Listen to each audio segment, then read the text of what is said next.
ನಮಸ್ಕಾರ ಸರ್. ನೀವ್ ಮಾಡ್ತಾರೋ ಉಪಕಾರಕ್ಕೆ ನಾನ್ ಮಾಡ್ತಾರೋ ತುಂಬಾ ಕಮ್ಮಿ. ಹಲೋ, ಚೆನ್ನಾಗಿದ್ದೀರಾ? ಇವಾಗ ಒಂದು ಇಂಟ್ರೆಸ್ಟಿಂಗ್ ಹೆಸರು, ಡ್ರೋನ್ ಪ್ರತಾಪ್. ಸುಸ್ತೆ ಸುಮಾರು ಎಷ್ಟೇ ಡಮಾರು ಅಂತಾರೆ ತೆಲುಗುಲಿ ಒಂದ್ ಲೈನು. ನೋಡಕ್ ಮಾತ್ರ ಸುಮಾರು, ಒಂದ್ಸಲ ಹಾಕಿದ್ರೆ ಬಾಂಬು ಎಲ್ಲಾರು ಡಮಾರು ಅಂತಾರಲ್ಲ, ಹಂಗೆ ಪ್ರತಾಪ್.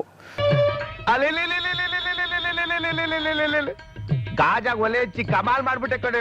ಯಾಕೆ ಇಷ್ಟು ದಿನ ಆಟ ಆಡ್ಕೊಂಡ್ ಬಂದಿಲ್ಲ, ಓಪನ್ ಆಗಿ ಸ್ಟೇಟ್ಮೆಂಟ್ ಕೊಡ್ತೀನಿ ನಾನು. ಇಷ್ಟು ದಿನ ಆಟನೇ ಆಡಿಲ್ಲ ಪ್ರತಾಪ್, ಬರೀ ಮೈಂಡ್ ಗೇಮೇ ಆಡ್ತಿದ್ದಾರೆ. ಇದೆ ಇಲ್ಲೊಂದು ಸಮಸ್ಯೆ ಖಂಡಿತ ಇದೆ. ಬರೀ ನಾಮಿನೇಷನ್ ಪಾಸ್ ಸಿಕ್ಕಿದ್ರೆ ಅಲ್ಲಿ ಯಾರನ್ನ ಟಾರ್ಗೆಟ್ ಮಾಡ್ಬೇಕು, ಅಲ್ಲಿ ಯಾರನ್ನ ನಾಮಿನೇಟ್ ಮಾಡ್ಬೇಕು, ಅದನ್ನ ಮಾಡ್ಕೊಂಡೇ ಬಂದಿದ್ದಾರೆ ಇಲ್ಲವರೆಗೂ ಪ್ರತಾಪ್.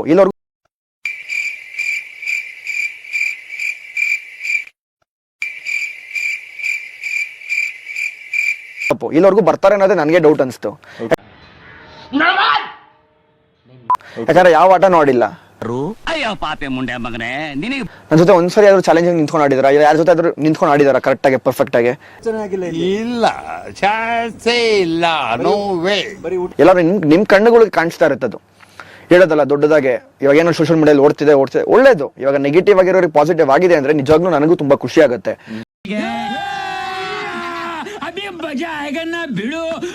ಹಂಗನ್ಬಿಟ್ಟು ಆಟನೂ ಇರ್ಬೇಕು, ಎಲ್ಲಾ ಟೈಮಲ್ಲೂ ಮೈಂಡ್ ಗೇಮ್ ಆಡೋದಂತಾರಲ್ಲ, ಅದಕ್ಕೋಸ್ಕರ ಅದೊಂದು ಲೈನ್, ಸುಸ್ತೆ ಸುಮಾರು ಎಷ್ಟೇ ಡಮಾರು ಅನ್ನೋದು ಒಂದು ಲೈನ್ ಹೇಳ್ತಾರೆ ತೆಲುಗುಲಿ.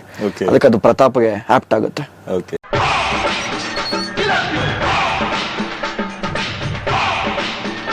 ಸೊ ಇವಾಗ ನೀವು ಮನೇಲಿದ್ದಾಗ 4 ವಾರ ಬಿಗ್ ಬಾಸ್ ಅವಾಗ ಬಂದು ಆದೇಶ ಕೊಡ್ತಾ ಇರ್ತಾರೆ.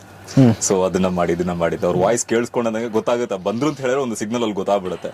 ಸೊ ನೀವ್ ಯಾವತ್ತಾದ್ರೂ ಬಿಗ್ ಬಾಸ್ ನ ಡೈರೆಕ್ಟ್ ಆಗಿ ನೋಡಿದೀರಾ? ಯಾಕಣ್ಣ ಶನಿವಾರ ಭಾನುವಾರ ನೋಡ್ತಿದ್ವಲ್ಲ ಸುದೀಪ್ ಅಣ್ಣನ, ಅವರೇ ನಮ್ ಕಣ್ಣ ಕಾಣಿಸಿದ್ ಬಿಗ್ ಬಾಸ್. ಅದು